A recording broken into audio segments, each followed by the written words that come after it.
இயேசுவின் நாமத்தினாலே அன்பின் வாழ்த்துக்களை உங்களுக்கு நாங்கள் தெரிவித்துக் கொள்கிறோம். மீண்டுமாய் பரம அழைப்பின் பந்தய பொருளை சுதந்திரித்துக் கொள்ள நாம் என்ன செய்ய வேண்டும் என்கின்ற தலைப்பின் கீழாய் வேத பகுதியை நாம் இன்றைக்கு தியானிக்க இருக்கிறோம். ஆம், எனக்கு பிரியமானவர்களே, அப்போஸ்தலன் பவுல் பிலிப்பியருக்கு எழுதின நிருபத்தில் அதன் 2ஆம் அதிகாரம் 3 மற்றும் 4ஆம் வசனம் இவ்விதமாய் எழுதப்பட்டிருக்கிறது. ஒன்றையும் வாதினாலாவது வீண் பெருமையினாலாவது செய்யாமல் மனத்தாழ்மையினாலே ஒருவரை ஒருவர் தங்களிலும் மேன்மையானவர்களாக எண்ண கடவீர்கள்.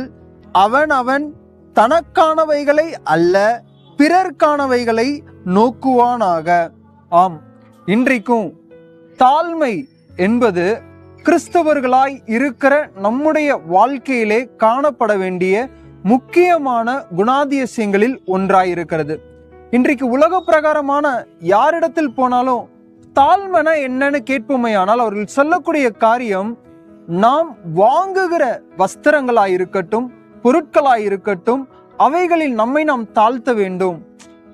ஒரு எளிமையான காரியங்களை வாங்கி நாம் வாழ்ந்து விட்டு போகலாம் அப்படின்னு சொல்லக்கூடிய காரியத்தை நாம் கேட்கக்கூடும்.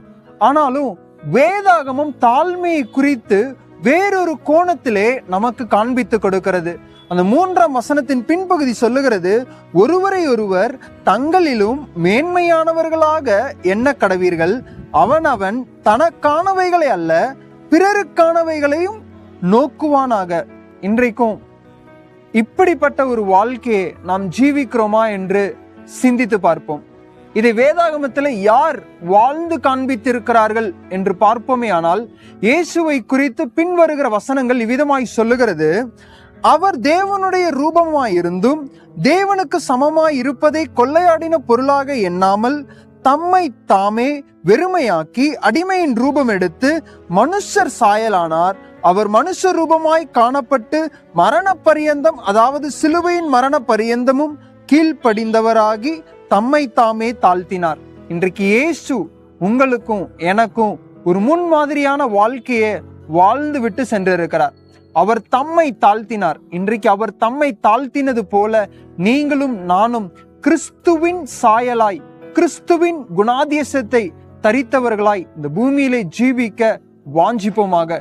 இப்படி ஜீவிக்கிறவர்களுக்கு நிச்சயமாகவே பரலோக ராஜ்யம் உண்டு. பரலோக ராஜ்யத்தின் வெகுமதிகளும் நிச்சயமாக உங்களுக்கும் உண்டு என்று நான் சொல்லுகிறேன். கர்த்தர் தாமே இந்த வார்த்தையை உங்களுக்கு ஆசீர்வதிப்பாராக.